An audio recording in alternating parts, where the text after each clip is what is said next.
साथियों नमस्कार, मैं रामगोपाल राठौर। आज हम आपके बीच में आए हैं आपसे बात करने के लिए। विषय है आज का हमारा मैं कौन हूँ के दूसरे भाग में। तो हम बात करते हैं आज।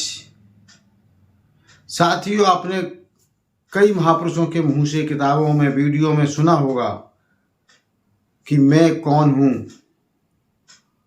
ये जिंदगी का सबसे बड़ा सवाल है और इसको कोई नहीं बताता, क्योंकि ये सवाल प्रश्न बताने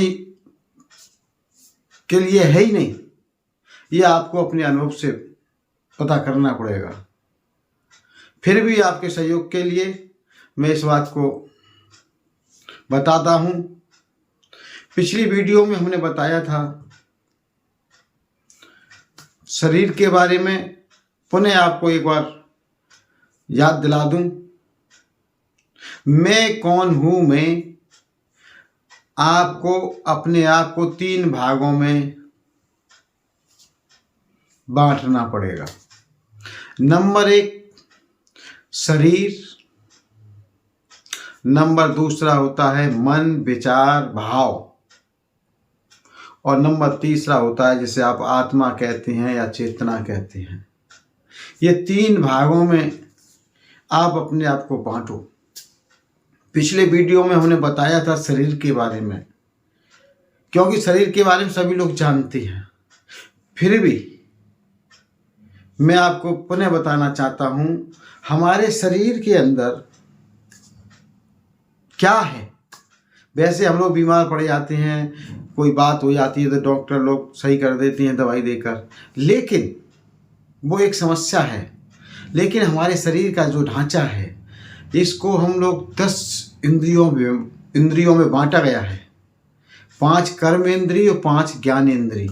जिन अंगों से हम काम करते हैं वो 5 कर्म इंद्रिय हैं हमारे शरीर के अंदर, और जिनसे हम ज्ञान प्राप्त करते हैं, जैसे आँख देखने का ज्ञान, सुनने का ज्ञान, स्पर्श का ज्ञान, स्वाद का ज्ञान, तो इनको हम लोग ज्ञान इंद्रिय कहती हैं। 5 प्रकार की ये हमने पहले वीडियो में बताया है।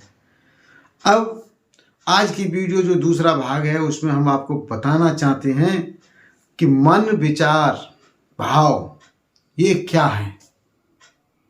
क्योंकि शरीर और आत्मा, चेतना, ये 2 तो आपको दिखाई देते हैं।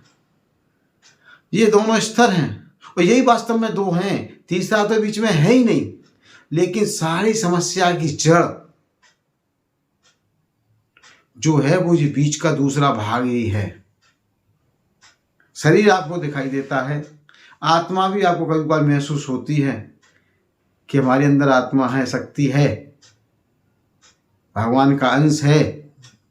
लेकिन जो बीच का जो दूसरा पॉइंट है, ये बहुत महत्वपूर्ण वीडियो है। आप एक बार इसे अगर आपने पूरी देख ली और फिर आपने अपने जीवन में उतार ली, अगर अनुभव किया, तो आपको सब कुछ जानने की और कुछ जानने की जरूरत नहीं पड़ेगी। साथियों, आप कहीं भी चले जाओ, किसी के भी दर्शन कर जाओ, कहीं भी चले जाओ, कुछ भी कर लो, लेकिन लास्ट में आपको लौट के आना ही पड़ेगा। जब तक आप अपने आप को नहीं समझ पाओगे, तब तक आप इस दुनिया को कितना भी देख लो, समझ लो, उससे कुछ होने वाला नहीं है। आपके रिश्ते नातेदार हो, चाहे प्रेम का हो, चाहे मित्र हो, चाहे कितना भी गेस्ट मित्र हो, कुछ भी हो, लेकिन सब बेकार है, ये सब माया है। ये दूसरे भाग में हम इसी के बारे में बात कर रहे हैं आपसे। तो जो मन है हमारा, पिछले वीडियो में हमने बताया था, जो हमारी 10 इंद्रियां हैं उसके ऊपर होता है मन। इसको हमारे वेदांती लोग कहते हैं सूक्ष्म शरीर।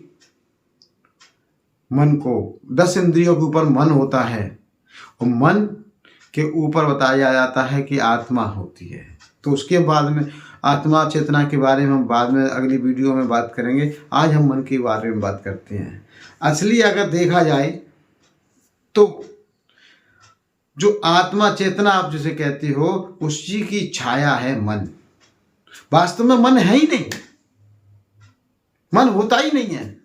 केवल ये एक छाया है। जैसे आप खड़े हो और आपकी अगर प्रकाश पड़ता है तो छाया बनती है, छाया नहीं है। अगर आप नहीं होगे तो छाया कैसे हो जाएगी?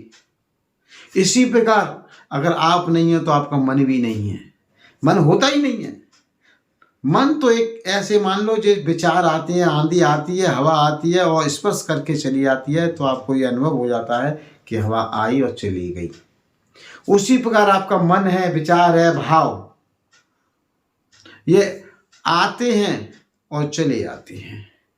लेकिन हम विचार जो आते हैं, भाव आते हैं किसी के प्रति, चाहे वो अच्छे हों या खराब हों, हम उनसे चिपक जाती हैं। बस सबसे बड़ी गलती यहाँ होती है, हम उनसे अगर चिपक गए, हमारे अंदर कोई विचार आया किसी के प्रति, भले हम उसे जानते ना हों, लेकिन किसी ने अगर कान में कह दिया ये ऐसा आदमी है, तो हम बस उसी रूप से उसको, उसका चेहरा बना लेती हैं, उसकी विचार बना लेती हैं। चाहे वो कैसा आदमी है हमें मालूम नहीं, कभी हमने उससे बात नहीं की, लेकिन किसी ने कह दिया बस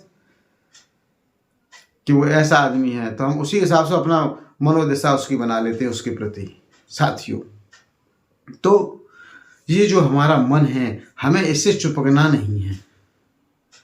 हम चिपक जाते हैं तो समझ लो पूरे जीवन में झंझटों में पड़ जाते हैं, उपद्रव में पड़ जाते हैं, और यहीं से ये माया का खेल चालू हो जाता है। साथियों,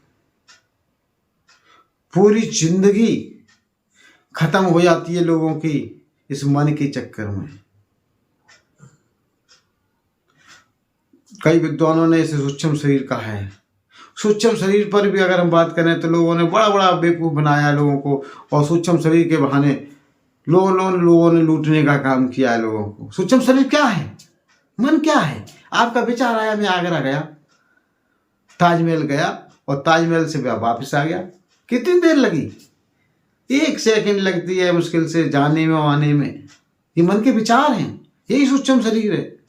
अब इसको हम अगर वीडियो बना के आपके सामने पेश करें, हम अपने शरीर में से एक छोटा सा राम गोपाल निकालूं और वो यहाँ से आया और जाने के बाद आगरा जा रहा है, और फिर आगरा ताजमहल से देख के फिर लौट के आ गया और यहाँ शामिल हो गया, तो आप चमत्कार मानेंगे? अरे बहुत बड़ा चमत्कार हुआ, वही राम गोपाल राठौर के अंदर से एक छोटा सा सूक्ष्म शरीर निकला और वो घूम आया बाहर और फिर लौट के आ गया। ये तो बहुत बड़े सिद्धि महापुरुष हैं।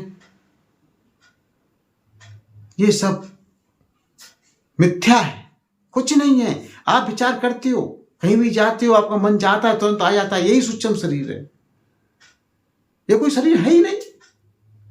जैसा मैंने कहा, मन कोई शरीर नहीं है, ये केवल छाया है आत्मा की, चेतना की। तो जो विचार आ रहे हैं आज, हम लोग, आपको अपना जीवन बहुत बड़ा दिखता है। आप पैदा हुए, पैदा होने के बाद आप सोचते हो देखो हमें इतनी दुख हुए, इतनी परेशानी आई, ये हुआ वो हुआ, और पूरी जिंदगी भर भीख मांगते हो, ये हुआ होना चाहिए, ये मिलना चाहिए, वो मिलना चाहिए, परेशान परेशान रहते हो। आपको अपना जीवन 100 साल का, 80-90 साल का जीवन इतना बड़ा दिखता है, लेकिन मुझे 80-90 साल का जीवन एक लाइन इतना सा दिखता है, कुछ भी नहीं है। कोई किसी का रिश्तेदार नहीं है, कोई किसी का भाई बंधु नहीं है, कोई किसी का मित्र नहीं है, कोई किसी की प्रेम की नहीं है, ये सब कुछ नहीं है। आपका मेमोरी कार्ड, आप जिन्हें जन्म लिया 2-4 साल में मेमोरी कार्ड चार्ज होना शुरू होता है, और उसके बाद अब जब ख़त्म हो जाती है तो वो एकदम खाली हो जाता है। इसी प्रकार आपने लाखों जन्मों शरीर के जन्म लिए, 184 में जाकर आपने हजारों लाखों बार जन्म ले चुके हो, उसकी लाइनें इकट्ठा कर लो। लाखों बार करने के बाद आपको क्या मिला? हर जीवन में, प्रत्येक जीवन में आपको दुख मिला। कभी खुशी मिली, दुख ज़्यादा मिला, खुशी कम मिली। तो ये क्या है? ये जीवन मरण से आपको जब तक मुक्ति नहीं मिलेगी तब कुछ होने वाला नहीं है। अब कितनी भी पूजा कर लो, किसी को भी मान लो, जिंदगी भर खपा दो अपनी, उसमें कुछ भी होने वाला नहीं है। क्योंकि होगा तो आपसे होगा। जब तक आप अपने आप को नहीं मानेंगे, अपने आप को जानेंगे नहीं, तब तक कुछ होने वाला नहीं है। लोग कहते हैं मुक्ति मिल जाती है तो स्वर्ग में चले जाते हैं, नरक में चले जाते हैं। इस स्वर्ग नरक के चक्कर में भी लाखों हजारों करोड़ों लोगों को लोग लूटने का काम करते हैं, चतुर लोग बेवकूफ़ बनाते हैं, उनका धन दौलत ले लेते हैं दक्षिणा के रूप में। कहीं स्वर्ग नरक नहीं है, जो भी है वो आपके जीवन में ही है। जिन परिवारों में बेटे बेटियां बहुएं माता पिता का कहना मानती हैं वो स्वर्ग है। बात यह पैसे की नहीं है, धन दौलत की नहीं है। जिन परिवारों में सुख शांति है वही स्वर्ग है, और जिनकी औलादें उनका कहना नहीं मानती है बल्कि उन्हें मारती हैं, पीटती हैं, घर से निकालती हैं, वही नरक है। तो बाहर कुछ नहीं है, जो कुछ है वो आपके जीवन में है। इसलिए अब आपको अपने जीवन में अगर जीवन मरण से मुक्ति पानी है तो कैसे पाओगे? आपकी मुक्ति संभव है, आप जीवन मरण से मुक्ति मिल सकती है आपको। एक मैं आपको उदाहरण दूंगा। जैसे चना होता है, चना, और चना को अगर पानी में डाल दो रात को, सुबह वो गीला हो जाता है और 2-4 दिन रखे रहते तो उसमें अंकुर निकलने लगते हैं। या आपने वो चने को खेत में डाल दिया तो बड़ा पौधा हो जाता है। यही हमारा जीवन है। हम लोग जीवन मरण में लगे हुए हैं, मर जाते हैं, फिर जन्म ले लेते हैं कहीं ना कहीं, फिर वही कहानी। हर जीवन की एक ही कहानी है, दुख सुख की। कभी हम माँ बनते हैं, कभी बाप बनते हैं, कभी बेटा बनते हैं, किसी की पत्नी बनते हैं, कभी किसी के भाई बनते हैं, मित्र बनते हैं। हर जीवन की एक ही स्टोरी है तुम्हारी। कितनी स्टोरी मैं सुनूं किसकी? सबकी। हमारी भी वही स्टोरी है, वही आपकी स्टोरी है। लेकिन इस जन्म मरण से मुक्ति अगर पानी है तो आपको, जैसे चना होता है वो उगता है, उसी प्रकार हम लोग जीवन में जन्म लेते हैं। उसी प्रकार अगर वो चने को अगर भूंज दिया जाए, भूंजा चना बोलते हैं, भुजा चना, और भुजे चने को आप अगर खेत में डाल देना तो उसमें पेड़ कभी जन्म नहीं लेगा, उसका अंकुरण कभी नहीं उगेगा। उसी प्रकार अगर आपको अपने जीवन में मुक्ति पानी है तो फिर आपको अपने विचारों को देखना जरूरी है। जब तक आप अपने विचारों को नहीं देखोगे तब तक कुछ भी होने वाला नहीं है। हमारी बहुत सारी किताबों वीडियो में आपने विद्वानों ने बताया है, मन को एकाग्रता करें, मन को अपने बस में करें। लाखों किताबें बनी हुई हैं, मन को बस में कैसा करें, मन को बस में कैसे करें। भाई आज तक मन बस किसी ने बस में नहीं कर पाया, कोई नहीं कर सकता मन को बस में। ये तुम्हारी जो लिखी हुई किताबें हैं ये सब बेकार हैं। मन को कोई बस में नहीं कर पाया। मन को अगर कोई बस में कर सकता है, उसका एक ही फार्मूला है, उसको आप देखना शुरू कर दें। उसकी चाल ढाल, रीति रिवाज, वो क्या सोचता है, कैसे आता है, कैसे जाता है। जब तक आप मन के प्रति जागरूक नहीं होगे तब तक आप मन को चाल ढाल नहीं पहचान पाओगे, तब तक आप मन को वश में नहीं कर पाओगे। ये कौन बोल रहा है मन को वश में करें? ये मन ही तो मेरा बोल रहा है।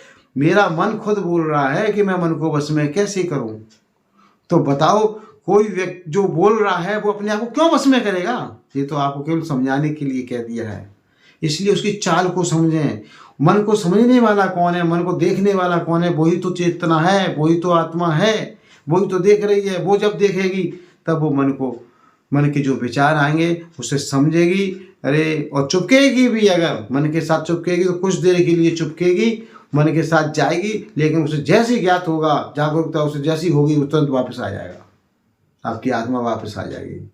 अरे ये तो गलत है, ये तो मुझे सारा मन अपने चक्कर में ले जा रहा है। तो धीमे धीमे ये अभ्यास करने की आवश्यकता है। आप कहोगे ये चीज़ एकदम हो जाए, नहीं हो सकती हैं। इसको आपको अभ्यास करना पड़ेगा। मन को अगर जीतना है, और यही आपकी जिंदगी की, आप कहते हो ना कि हे भगवान मेरे साथ ऐसा हो गया, वैसा हो गया, मदद करो मदद करो, दुखी रहती हो पूरी जिंदगी भर। ये दुखी कौन है? भगवान कुछ नहीं कर रहा। ये आपको, अगर आपको कोई प्रेमी प्रेम का धोखा दे जाता है, या कोई मित्र धोखा दे जाता है, या कोई सिया धोखा दे जाता है तो आप रोते हो। मैंने कहा एक वीडियो में, कोई कितना भी प्यार किसी से कर ले, कोई कितना भी एक दूसरे से प्यार कर ले, लेकिन लास्ट में उसे आंसू ही आएंगे। आंसू खत्म नहीं हो सकते, उसका दुख खत्म नहीं हो सकता। क्यों आंसू आते हैं? मैं मानता हूं लोग सच्चा भी प्यार करते हैं, लेकिन वो अधूरा ही रहता है, क्योंकि वो जब तक अपने आप को नहीं समझ पाएंगे मैं कौन हूं, तब तक कोई मतलब नहीं है। जब हम अपने आप को नहीं समझ पाए तो हम दूसरे को क्या समझेंगे? इसीलिए ये वीडियो मैंने बनाई है। आप अपने आप को समझें, और समझने में कुछ नहीं है, केवल आपको अपने मन के विचारों को, केवल आपने अगर जैसे एक चौकीदार बैठा होता है, उसका काम होता है कौन जा रहा है कौन आ रहा है उसे देखना, उसी प्रकार आप एक चौकीदार बन जाइए। जब भी विचार आए उसे देखना शुरू कर दो तो धीमे धीमे विचार भी कम हो जाएंगे। जब विचार कम हो जाएंगे, क्योंकि जब विचारों को लगेगा अरे यार ये व्यक्ति तो हमसे मतलब बात ही नहीं करता है, हमसे चिपकता ही नहीं है, हमारी बात ही नहीं मानता, तो धीमे धीमे मन के विचार भी धीमे धीमे खत्म होते जाएंगे। जब मन के विचार कम हो जाएंगे तब आपको परम शांति की ओर, शून्यता, एकदम शोरगुल से रहित, अपने आप ऑटोमेटिक आपका दिमाग, आपका मन, सब चीज आप अपने आप ऑटोमेटिक आपके पास में आ जाएंगी। साथियों, परम शांति जब भी मिल सकती है जब आप मन के विचारों को, उनके भाव, जो भी भाव हैं, एक दूसरे के विचार हैं, इनसे मुक्ति मिले। मुक्ति जब भी मिलेगी जब आप देखना शुरू कर देंगे, जब समय मिले, क्योंकि ये काम एकदम नहीं हो सकता है, ये धीमे धीमे होता है, महीनों लग सकती हैं इस काम में। तो इसी के साथ नमस्कार, सबका मंगल हो।